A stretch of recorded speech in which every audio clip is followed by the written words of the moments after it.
President Justin Dimick, and esteemed members of the Executive Council of the AAS. It's my privilege to present this report as your representative to the American Board of Surgery. This is the fourth year of my sixth-year term in this role.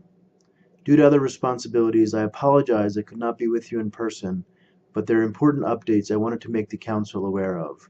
Essentially, I'd like to brief you about two items. There's also a written report which includes the American Board of Surgery newsletter, which outlines many of these issues as well for your reference. Firstly, I would like to discuss briefly the residency redesign. General surgical training in the United States has a well-established history of producing some of the finest surgeons in the world, such as many of you. Over the last quarter century, however, many factors, including dramatic advances in technology, the 80-hour work week, and changes in disease management and a greater focus on quality and safety in surgical outcomes, has resulted in a significant impact in the residency experience. Several studies have shown that recent residency graduates are less prepared for independent practice today than in the past. These factors, coupled with a greater focus on competency-based training and assessment, has really reinforced the need for residency redesign, and the American Board of Surgery has taken this task as in cooperation with many of its partners. Over the last 24 months, the ABS has begun the process of listening to stakeholder perspectives and gaining greater insight into innovative surgical education models such as those from the Royal College of Physicians and Surgeons of Canada as an example. And there has been increasing momentum to move such an endeavor forward. What's essentially being discussed is a framework built upon a 4-year general surgery core, followed by additional training in general surgery or a surgical subspecialty, or what has been termed the plus years. This is currently being done in existing early specialization programs. This structure would have the following characteristics. This would be learner-dependent education rather than educator-dependent. It would be competency-based assessment tools would be used and not relying on a number of cases to measure competency. A structure such as entrustable professional activities in which modules are embedded with defined actions to gauge progression and completion. This would be to help manage autonomy. Enhanced surgical experience with greater early operative exposure, both in numbers and complexity.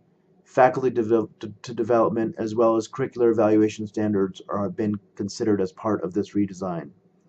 The Core Plus framework was previously been discussed by the American Surgical Association's Blue Ribbon Committee in 2005, but this plus years concept is being further explored.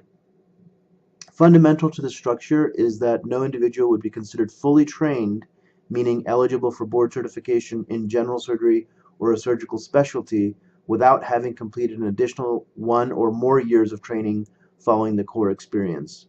And as I mentioned, the board is not doing this alone, and it's doing this in partnership with many other stakeholders in terms of getting the necessary input and collaboration in order for this important initiative to move forward.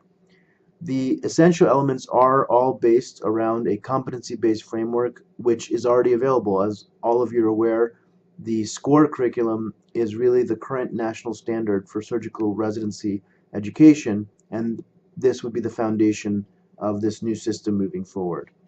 So this is the update I wanted to give you on the residency redesign. And then the second issue I wanted to update you about was maintenance of certification, which has been a key priority of the ABS directors. Really, the purpose of the ABS maintenance of certification program is to set a surgeon-defined national standard for what surgeons should be doing to stay up to date and improve their practice. I think we would all agree that having current knowledge about current practice standards and evidence is incredibly important for our practice. On the other hand, certainly the board is well aware of some of the controversies that the MOC program should add value rather than just be another hoop that diplomats have to just go through. And it's with this intent that we have already spent a significant amount of time as directors, including a recent retreat, to really think about how maintenance of certification could be made most useful for the diplomats And that's something that will be an ongoing process. Again, for additional details, please look at the newsletter that's been enclosed with my report. Again, it's my privilege to serve as your representative. I'm sorry I couldn't be with you, and I wish everyone a very exciting Congress, and I look forward to speaking to all of you soon. Thank you.